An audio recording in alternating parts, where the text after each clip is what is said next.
Leeds United have sacked Jesse Marsch after losing to Nottingham Forest last Sunday. Leeds currently find themselves in 17th place and without a win in the last 7 games and are 3 points off the bottom of the table. With Leeds spending over £100 million so far this season, 17th place is obviously way below the expectations of the board and the fans, so this sacking hasn't come as too much of a surprise. It's a shame because Jesse Marsch seems like a good guy who really understood the ethos of Leeds and would celebrate some goals like he was actually a fan from the stands himself, but sacking managers in a relegation battle has shown to have turned around clubs' fortunes in the past, so with Leeds spiralling at the moment, this is probably the correct decision. But who could Leeds bring in to replace him? Let's have a look at some of the obvious candidates and maybe some names that I think the club should consider. Sam Allardyce. Nah, I'm messing. Let's have a proper look at somebody. Brian Clough. No, I mean Carlos Corberán. An early front runner, as told by the Messiah himself, Fabrizio Romano, Corberán is currently doing wonders at West Brom after dragging them from near the bottom of the table all the way up to playoff contention just this season. He is only 39 years old, but he already has experience at Leeds by managing their under-23s for a few seasons whilst Bielsa was there. Bielsa himself has had nothing but praise for the young manager after working with him for a few years, and that's a big badge of honour in the footballing world. But would this be the right choice? He has picked up teams from lowly positions before, but this would bring a huge amount of pressure and a big weight of expectation onto his shoulders.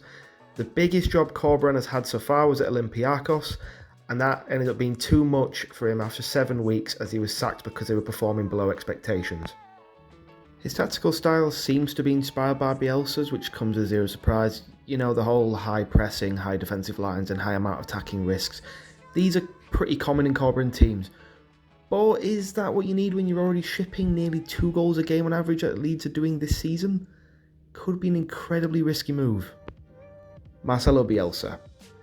This was probably in a lot of Leeds fans' minds when they heard Marsch had been sacked. Bielsa, or you may know him as El Loco, or even know him as Big Daddy Bucketman, was let go by Leeds just under a year ago last season. Bielsa was sacked by Leeds when they were in 16th place and not 17th like Jesse Marsch, but at the time they were leaking goals left, right and centre. Examples of this from that season were when they lost 7-0 to Man City, 6-0 to Liverpool and 4-0 to Spurs. Bielsa is a modern day Leeds legend for not only being the one to finally take them back into the Premier League, but also playing some fantastic football at times too.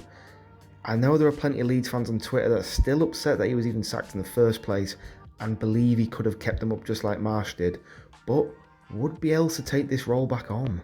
I say this because Everton had discussions with him before hiring Sean Dyche, and The Athletic reported that Bielsa requested managing the under-21 side until the summer rather than trying to directly save the Everton first team from relegation this season. So his moves are not money-fueled and are basically completely unpredictable. The likeliness of him coming back to Leeds is the same as him manning the next Apollo mission, and that's not because it's unlikely, but just because he can't be pinned down. Mauricio Pochettino. Now this is the big boy choice. This is what big boys would do. I would argue that the Premier League has got the biggest draw to the rest of the footballing world than it ever has. With teams just being promoted to the Premier League being able to pay players more than 80k a week, this huge draw has started to even attract managers to teams that you could say are a bit of a step down for their current market price, just like Unai Emery to Aston Villa and Julian Lopetegui to Wolves. So, in my opinion, a currently unattached Pochettino to Leeds most certainly could happen. With his most recent role being at PSG, he will definitely be the most expensive choice out of the realistic options, but his experience would most likely be worth it. He joined Southampton mid-season when they were in a relegation scrap in 2013 and he saved them. And not only did he do that, he took them to an 8th place finish his only full season with the Saints in the season afterwards. He did end up using Southampton as a stepping stone to join Spurs, but the chance of current success could be worth him potentially doing the same thing to Leeds later on. I just thought I'd make this video to quickly cover some of the main choices I've heard and thought of for the Leeds job before they ended up hiring somebody.